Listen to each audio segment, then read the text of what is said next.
Bonjour, dans cette vidéo, on va déterminer le domaine de définition de quelques fonctions.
Dans l'exemple 2, on a aussi une fonction rationnelle g de x égale x plus 5 sur 4x2 moins 9. Pour qu'elle soit définie, il faut que son dénominateur 4x2 moins 9 soit différent de 0, c'est-à-dire 2x moins 3 facteur de 2x plus 3 différent de 0. On a factorisé 4x2 moins 9. Pour que ce produit ne soit pas nul, il faut que les deux facteurs 2x plus 3 soient différents de 0 et 2x moins 3 soient aussi différents de 0. Il faut que les deux facteurs ne soient pas nuls. Donc, 2x différent de moins 3, x différent de moins 3 demi, et en même temps 2x différent de 3, x différent de 3 demi. On a eu comme ça deux valeurs interdites qu'il faut les éliminer de l'axe des réels. Donc, on va éliminer moins 3 demi et 3 demi. Ce sont deux valeurs interdites. Donc, tout ce qui vient avant moins 3 demi est acceptable, entre moins 3 demi et 3 demi acceptable, et après 3 demi acceptable. Donc, le domaine de définition nommé d de g, car la fonction s'appelle g de x, est moins l'infini, moins 3 demi, union, moins 3 demi, 3 demi, union, 3 demi, plus l'infini.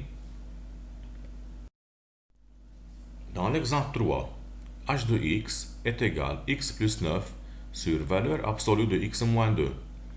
Pour que h soit défini, il faut que le dénominateur valeur absolue de x moins 2 soit différent de 0. Donc, la valeur absolue de x est différente de 2.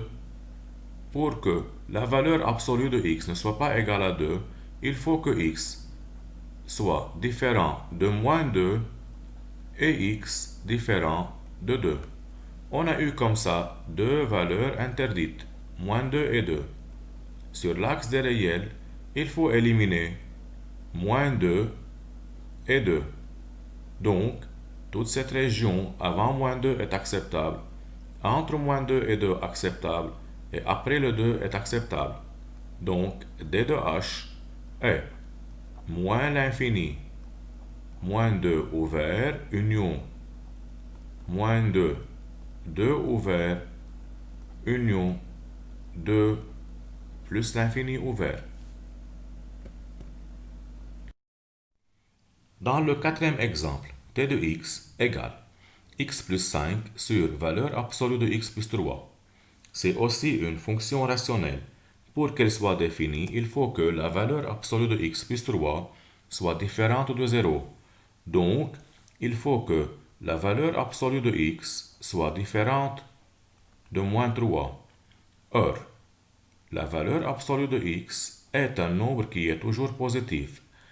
Elle donne toujours un nombre positif, une valeur positive.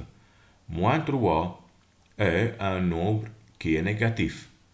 Un nombre positif est toujours différent d'un nombre négatif. Cette inéquation est toujours vraie. Donc, quelle que soit la valeur de x qui appartient à R, quel que soit x en réel, cette inéquation est vraie. La valeur absolue de x est toujours différente de moins 3. Alors, le domaine de définition d de t est moins l'infini plus l'infini, car on n'a pas de valeur interdite. Toutes les valeurs de x sont acceptables.